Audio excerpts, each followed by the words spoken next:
Welcome to the podcast, music lovers. I'm Hari. And I'm Kimmy. Today we're diving headfirst into a track that might just be the official anthem for anyone who is chronically late.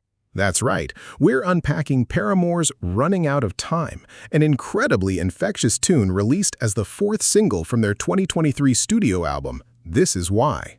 You know, Hari, when Hayley Williams introduced this song during its premiere at the Grand Ole Opry in Nashville on February 7, 2023, she had the perfect disclaimer. She told the crowd it was simply a song about how she is late to everything. She joked, "It's really not that deep. Unless you want to think about the planet dying, then it can be that deep."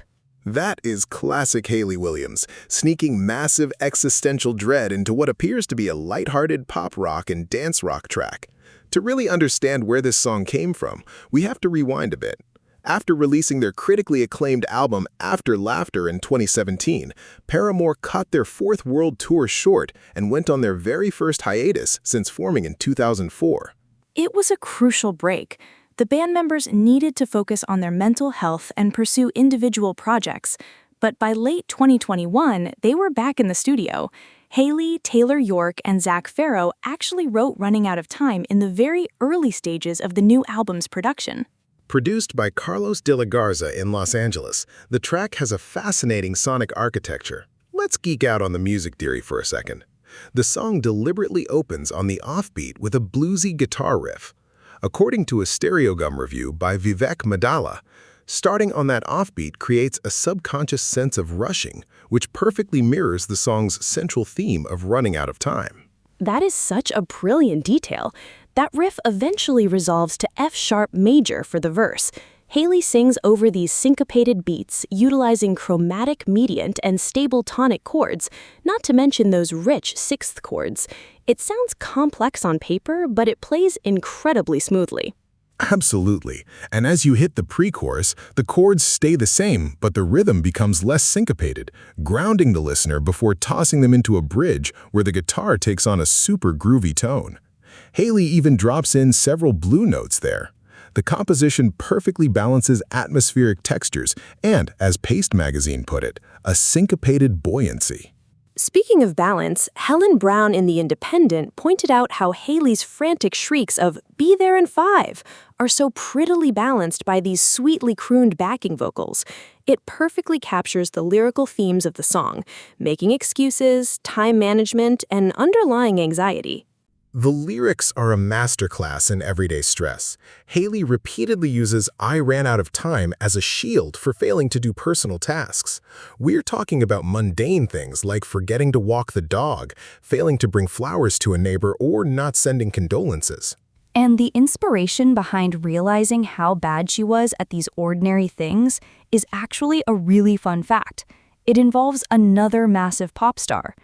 During an interview with Zane Lowe on Apple Music One, Hayley revealed that the song was heavily influenced by her friendship with Taylor Swift. I love this story. How did Taylor Swift inspire a song about being unorganized?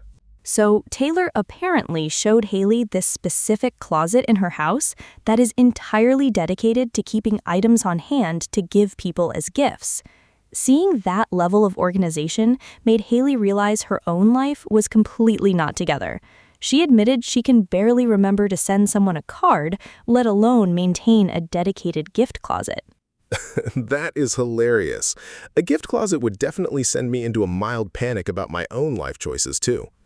But Hayley wanted to challenge herself to write about these ordinary things to prevent the album from getting too dark. Though, as Carrie Baton wrote in The New Yorker, the song still touches on profound contemporary millennial anxieties, like growing older and becoming antisocial, while some sources suggest it also explores living in a post-pandemic world.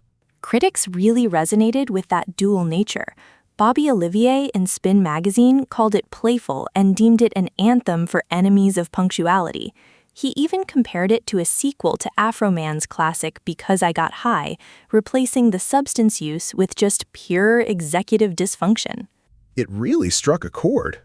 Billboard ranked it the third best track on the album, calling it an accessible standout. Commercially, it performed solid too. peaking at number 18 on the US Billboard Hot Rock and Alternative Songs chart. Despite claims that it reached number 32 on the Billboard Hot Rock Airplay chart and number 74 on the UK Singles chart, there is actually no record of the song peaking at those exact numbers.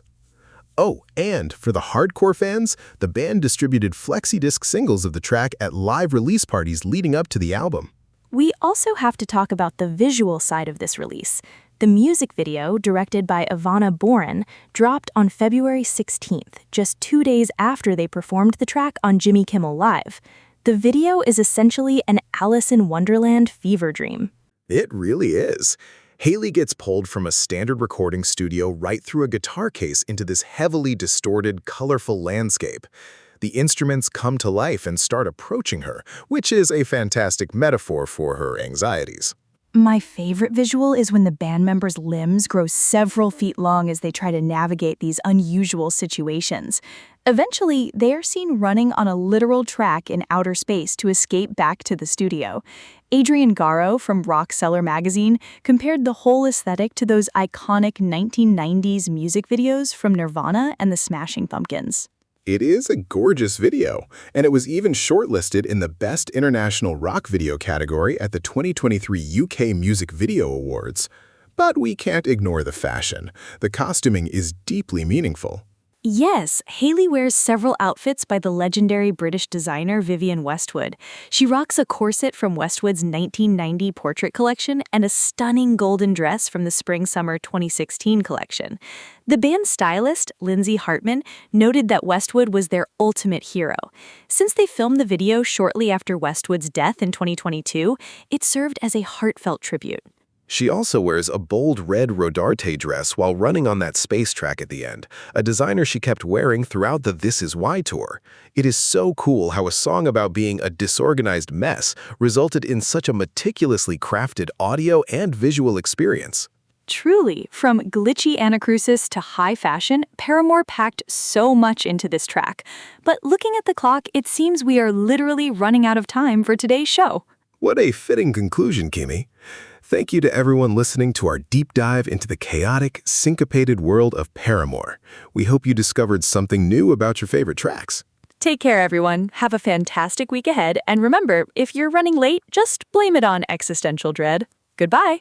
This episode is allegedly based on the Wikipedia article Running Out of Time Song, which is available under the Common Credits Attribution Share-alike license. This podcast was crafted using artificial intelligence.